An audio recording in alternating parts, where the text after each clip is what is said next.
But at this time, I would like to ask Jodie Griffin to come forward. Jodie will present on the Livestock Price Insurance Program.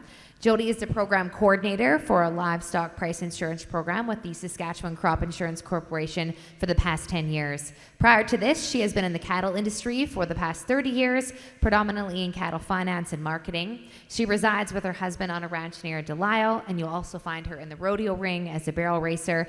Jodie's presentation is sponsored by Saskatchewan Ministry of Agriculture. Jodie, if you'd like to come on up. Are you going to stay down there? Okay. Jodie's also going to do an and. She's going to troll the front stage. Do you need this too? Yes, I do. Okay. Thanks, Rusty. And thanks for the introduction. And I do need to stay down here. I think I'm under the gun with time. And I kind of been building this presentation while I've been traveling pretty extensively as of late. So this is going to be new for the two of us because I didn't even go through it once. Sorry, Jeff. And I also like to be on the ground because I just got told as I was coming up here that I was going to be challenged on a few things, and I've already checked out my exit strategies. Yeah, I'm not new to this. All right, except for I am new to this. Okay, I can't even believe that I'm here to say that this is the last week to buy calf insurance. Like, where has the time gone? Maybe I've just been spending so much time looking out the window at the rain and watching my calves grow that I can't believe that we only have 3 buying days left. Can you hear me? 3 buying days left. So, and to kind of follow along with Anne's market report, I kind of tried to guess what she might say. That's the toughest thing to do. And I just kind of wanted to bring it into LPI terms and then talk a little bit about methodology. I've been saying this already here today. I've just kind of been going around and reminding everyone about what this insurance product actually means. And sometimes I think we forget that it is about establishing a floor over the market in a certain time frame. And the reason why I want to keep stressing this is because we talk about these high markets, right? So if you buy your price insurance policy, you're establishing that floor. It's so different from other tools that are available to you that basically does lock prices in. So the meaning of that is if the market runs to 450, and we might bet on that, then your policy allows you to still take the opportunity to enjoy that rising market. So we're going to talk about methodology here for a second. Talk about the coverage. Anne's already touched on kind of the 3 main factors that impact our Canadian prices. That's the price that's coming from the futures market, from the Chicago Mercantile Exchange. Of course, the currency risk that's out there. Currency's been in our favor as of late, not for those of us that like to shop in the US. Come and talk to me about that later. And then the one that really has been showing itself once again, and that's that basis risk. So the coverage components that go in, I'm just going to focus on calf because that's the one I want to talk about the most as we enter the last week. So qualifying for that is all unweaned calves as well as unborn. So if you're sitting here in June and you still have not calved out all those cows, that calf that's in that mama is still eligible to be insured. The coverage components, because there is no such thing as a calf futures, and I think we have to kind of pat LPI on the back for doing the simulation to create a forward calf product, as it actually doesn't exist in the market, so it's got to be made. So we're going to use the feeder futures and the feeder forecast. Everything that goes into that next column of feeder is going to be moved over to the calf. Then we're going to apply a calf to feeder spread, and that's the difference in values between feeders and calf. And again, another reason why I'm bringing this all back up, we've talked about this before, but I'm going to be showing you later just kind of some a spread that we experienced in May that we'd never seen before. You'll be seeing that soon. And then we also have a feed component in there, and those, all these components is going to give you coverage on that average 600-pound steer. Okay, premium rating. I always talk about premium rating and kind of what goes into it. And it's true that at the end of the day, the two largest drivers that are going to come into our premium rating is going to be volatility and time. But essentially, there is more to the premium factor, more in the premium factors than what I typically talk about. So I thought I would just bring this out and quickly just show you. You know, it's about the forward price. It's coming from the CME. It's that time factor, life of the policy, the volatility that we might be experiencing, and then of course the coverage price that we come up with from the methodology we had just talked about previously. And interest rates play a factor in that as well. So there's a lot that does go into the premium calculation, but again, we do say that time and volatility ends up being the two larger factors. No policy is ever going to be able to be offered to you if we can't settle against it. And it always occurs in those final 4 weeks of any policy length that you buy. We're going to use actual cash data that goes in for our settlements. And I bring this up again because recently I have been asked about this. And so auction markets all over Western Canada report into the actuary in Alberta to get that data. We use steer data only. Our ranges on the calf of what we collect in a weight range is only 100 pounds, 550s to 650s. And then we do have some outliers that we put in there, and that's head drop. That just kind of speaks to, you know, either third cut cattle or say a 4-H steer. Those would be your outliers that kind of get taken out. So just a quick little refresher on all the functionalities of how price insurance works. And then this is just a visual of those markets that report to us. So LPI and the cattle markets. So I would essentially say that this was our expression on February 1st when calf coverage came out. So we started out, well, actually this is in the last week, last week's coverage that came out. We are essentially trending about $46 higher in coverage than we were the year before. So this time last year, top coverage was $336. And last Thursday, it was $382. So that's a substantial jump. Now, when we talk about the market and the impacts, and I just want to show some of this stuff, just to talk about the relevancy of price insurance and how it responds with what goes on in the market. Of course, we talked about bird flu. Anne had mentioned it. So this is what our coverage looked like pre-bird flu, right? So this is from March 5th. We were trending at that $394 range for coverage. Of course, that is, you know, quite a ways away from our deadline, so there was only 3 policy lengths that were offered. I also want to say that $394, always remember that we offer out 95% of a forecast. So when Anne was talking about what she estimated for the 2024 calf season, the value to be, you know, those 550s at 420s. Well, price insurance was right on trend with that because, again, we're on 6 weights, and that $394, if you work that back on the 95%, that's actually $415 as 100% of the forecasted price. But, of course, we had that happen, bird flu, and so then on April 11th, our top coverage dropped to $366. So that was a $168 decrease that we experienced, and the impact, the immediate impact of what bird flu had for us. So that was one market disruption.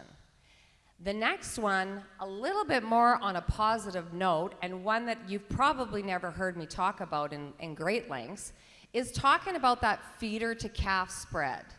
So what I've got here, when I talk about that spread, that's our settlement prices. The feeder to calf spread is determined off of what we're settling on feeders and what we're settling on calf. So, week of May 6th to 10th, feeder settlement on the Saskman was $339.67. Calf settlement was $417. So that gave you a spread of that $77.40 we see in the orange bottom to the left there.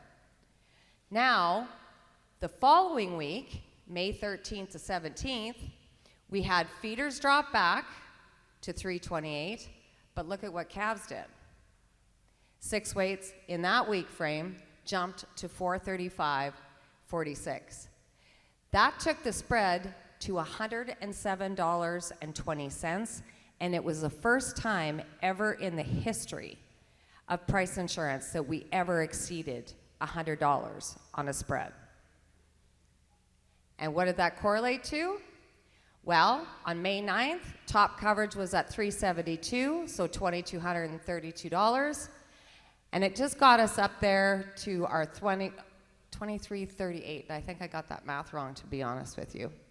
But we definitely seen an increase of about $14 in coverage just because of that spread move. And premiums relative to that actually weren't that impacted. You know, we were at $37 at the 372 and at like just about $40 at the 388.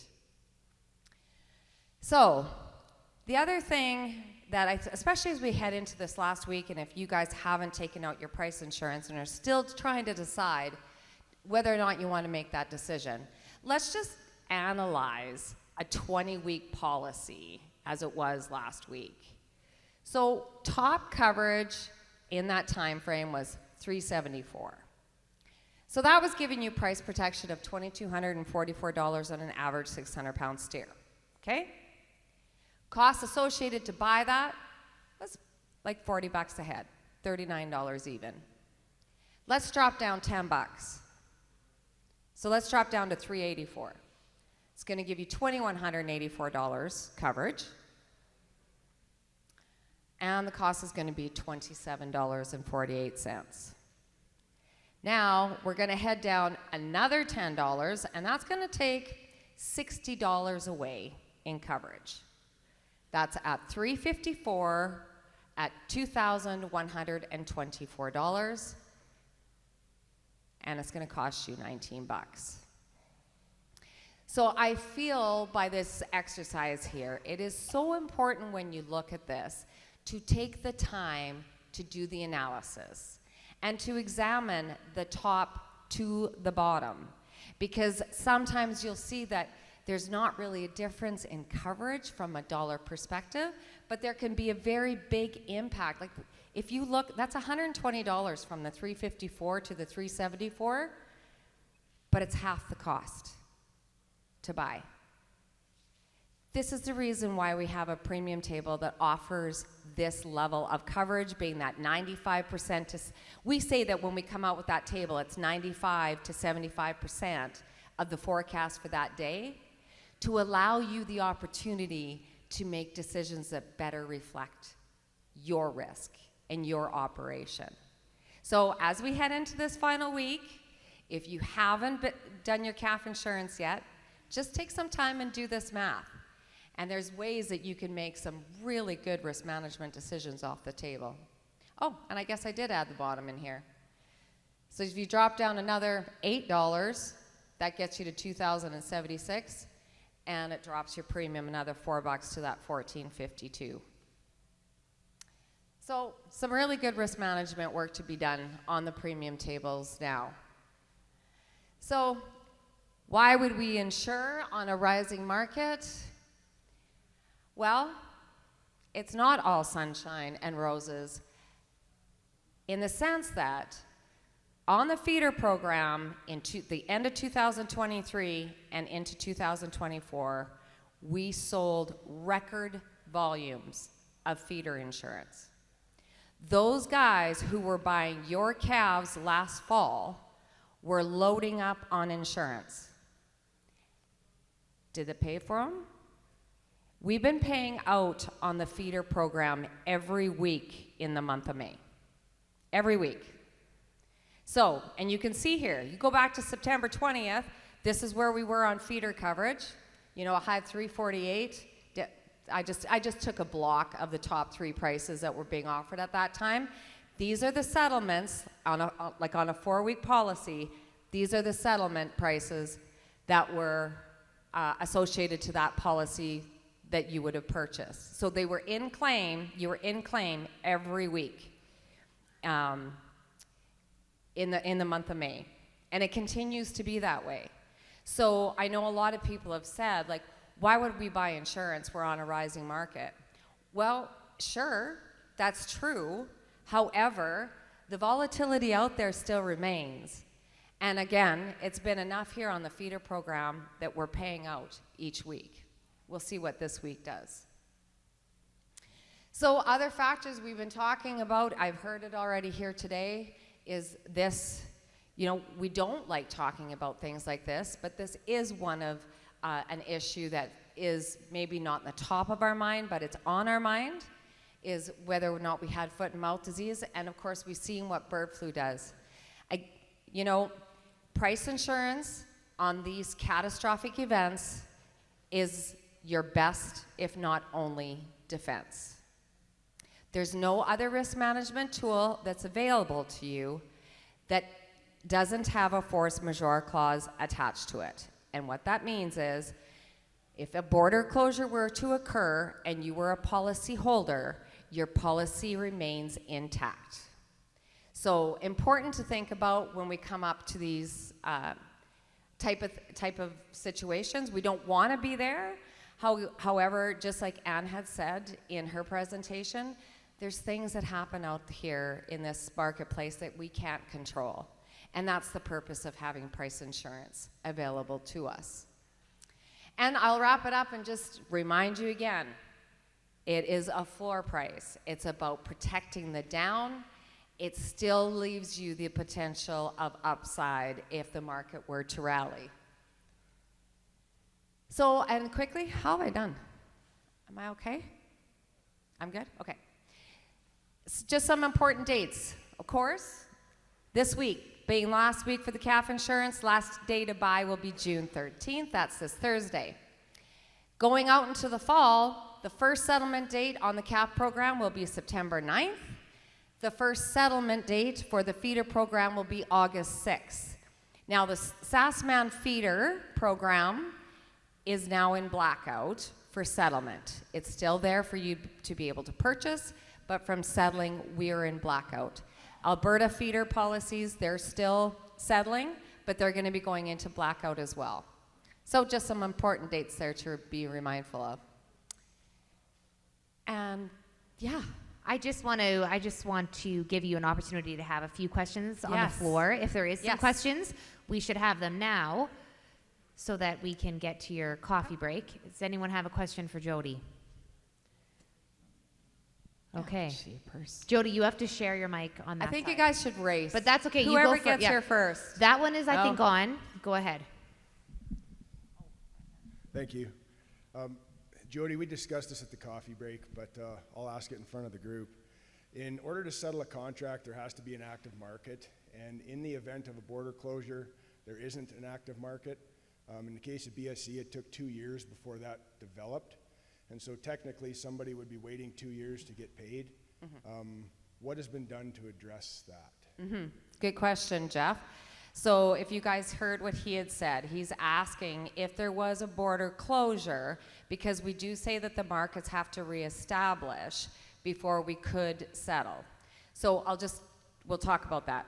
So the first thing that will happen as soon as the border closures, sales ends.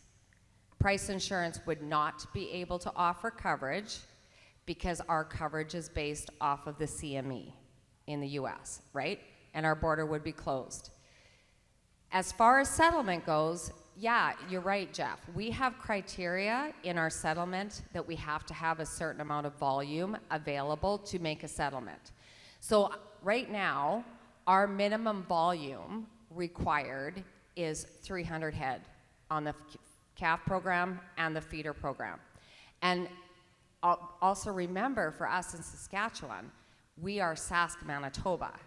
So 300 calves between Saskatchewan and Manitoba would have to trade in our methodology that we have today to be able to publish settlement. So a couple things come to mind. The question would be, what if there aren't 300? Now, we do have that there could be an alternative to that. We do have that in some of our documentation. And I would have to say that that would be addressed at that time.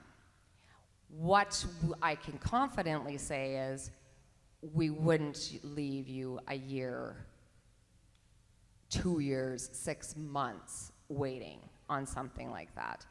And to your 2 years for the market to reestablish, like we moved cattle through BSE, didn't we, Ann? Like they moved, you know? Like we didn't have robust volume for sure, but they did move. And you know I'm never gonna quit selling the program, because the fact is the more policies that are held is gonna encourage that market to reestablish. Why? Because their prices are guaranteed, right? Sorry? Well, for a full market, like for us to actually go back to our, what we would deem regular, would that be right, Ann? Yeah? Like it was for sure. But we did have market movement happen. Does that answer that, Jeff? Okay? Yeah, good. What? Oh. So say last week you get insure feeder cattle for 324 for fall, and Anna's thinking it's going to be 360 this fall. If you go 95% of 360 is 342. Where is the difference between your 324 and her estimate of the market, and why is it so much different if I would assume you have the same information to make your estimate on where the market's going to be? That sounds like an Ann question. Well, it actually, and you'd said about contracts too, right? That contracts were higher than price insurance.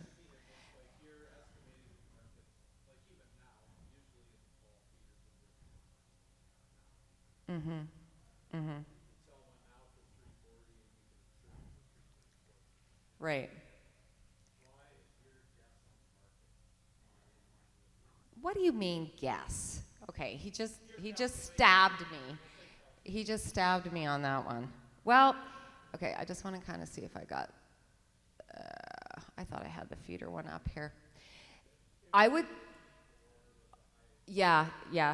So, you know, my quick response is probably going to be basis, is going to be the basis difference for sure. We've talked about, Annie, I thought you kind of disappeared there. We talked about the basis piece and how our feeders are really struggling with that. And I believe that could be the case. And actually, I can go back on, once I get my data this afternoon, it should actually be there now. And we can go and look at that together. I'm going to guess that's probably what it is the basis factor. Does that sound fair, Ann? It's my story, right? Yeah. Okay. Anybody else? Great. Thank you. Enjoy the rest of your conference. Thanks, Jodie. If you want to give her a round of applause.